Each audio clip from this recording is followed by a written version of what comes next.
Thanks, guys. That's right. I'm still here in Arlington, and it's getting close to game time. I'll have more on the first game of the World Series after the break. The first game of the World Series is tonight as the Los Angeles Dodgers take on the Tampa Bay Rays. The Los Angeles Dodgers defeated the Atlanta Braves in 7 games, and the Rays beat the Astros in 7 games to advance to the World Series. This is the 20th time the Dodgers have played in the series and the 3rd time in the past 4 years. The Rays have only played in the World Series once. At a neutral site, it could be anyone's game, but for Dodgers pitcher Clayton Kershaw, it's more of a homecoming. Kershaw was raised in Highland Park, where he played baseball and was drafted straight out of high school to the MLB. The first pitch will be thrown at 7:11 p.m. and will be broadcast on Fox. Hopefully a good game will be played tonight because I can't say much for the Cowboys game last night.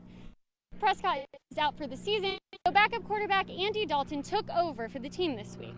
The Cowboys fell to the Arizona Cardinals at home 38-10. Turnover after turnover, multiple Cardinals sacks on Dalton and fumbles from Zeke and drop passes across the board. It was a rough day for Dallas. In an interview today, Cowboys owner Jerry Jones says he was not happy. Quote, "Got to get better. And boy, could I not have said that better myself." But the Cowboys do still sit at the top of a rough NFC East at 2-4, and they're set for an interdivisional game against the Washington football team this Sunday. Hopefully they can pull out a win, considering Washington lost to the Giants last week. Who knows? One thing I'm not unsure about is Mean Green football. For the first time since 2018, the Mean Green won a game on the road against Middle Tennessee. The win came from an unexpected sub in the second quarter. Backup quarterback Jason Bean entered the game after starting quarterback Austin Aune threw 2 interceptions early on. Bean scored 5 touchdowns, 3 of which he ran in. His breakout performance didn't go unnoticed by anyone. Bean was named the Manning Award Star of the Week by Conference USA.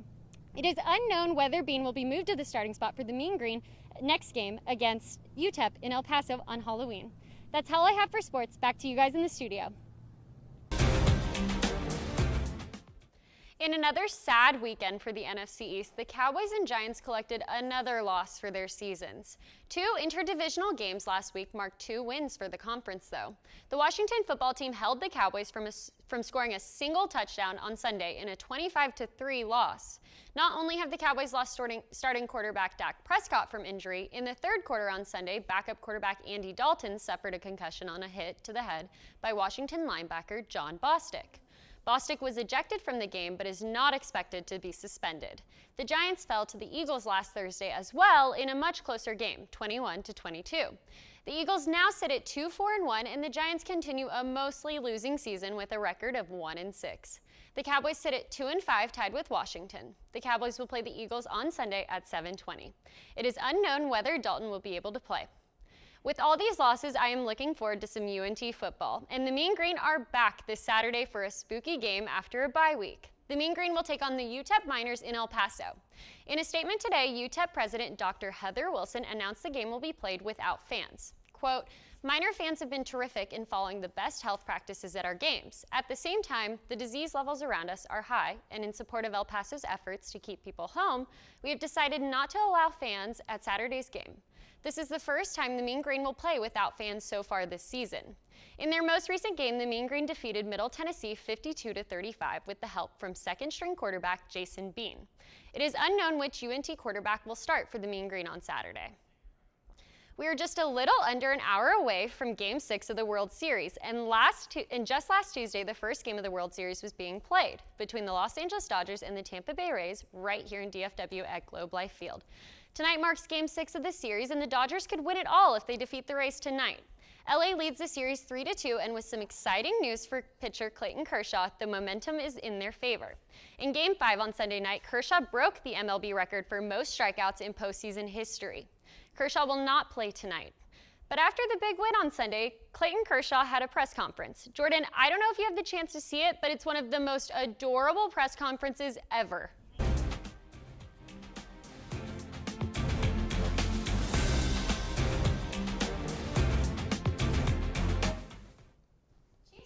Suffered through a Super Bowl drought for 50 years. This past Sunday, head coach Andy Reid finally brought the Lombardi Trophy back to Kansas City.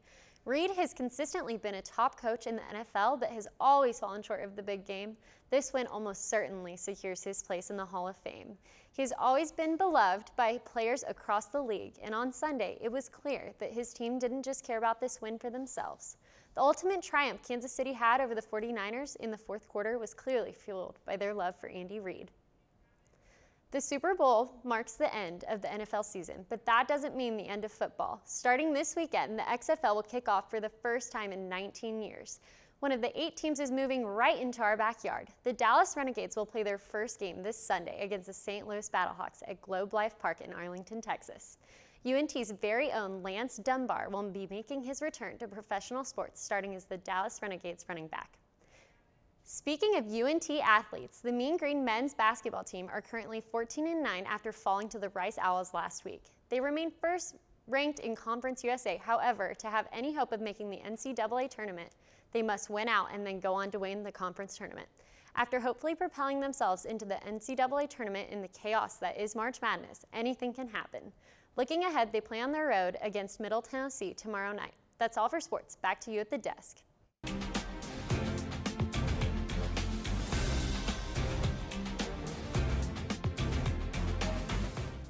The NBA bubble is coming to a close as the Los Angeles Lakers and Miami Heat battle it out in the finals.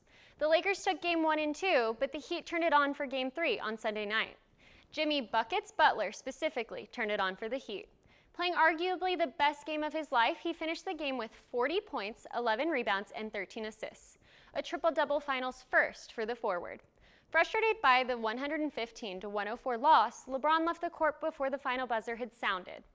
The Lakers lead the series 2-1, but Game 4 is tonight, and Butler, who spoke with reporters today, said, quote, "We're going to compete. We're not going to lay down. We're going to fight back in this thing and even it up 2-2.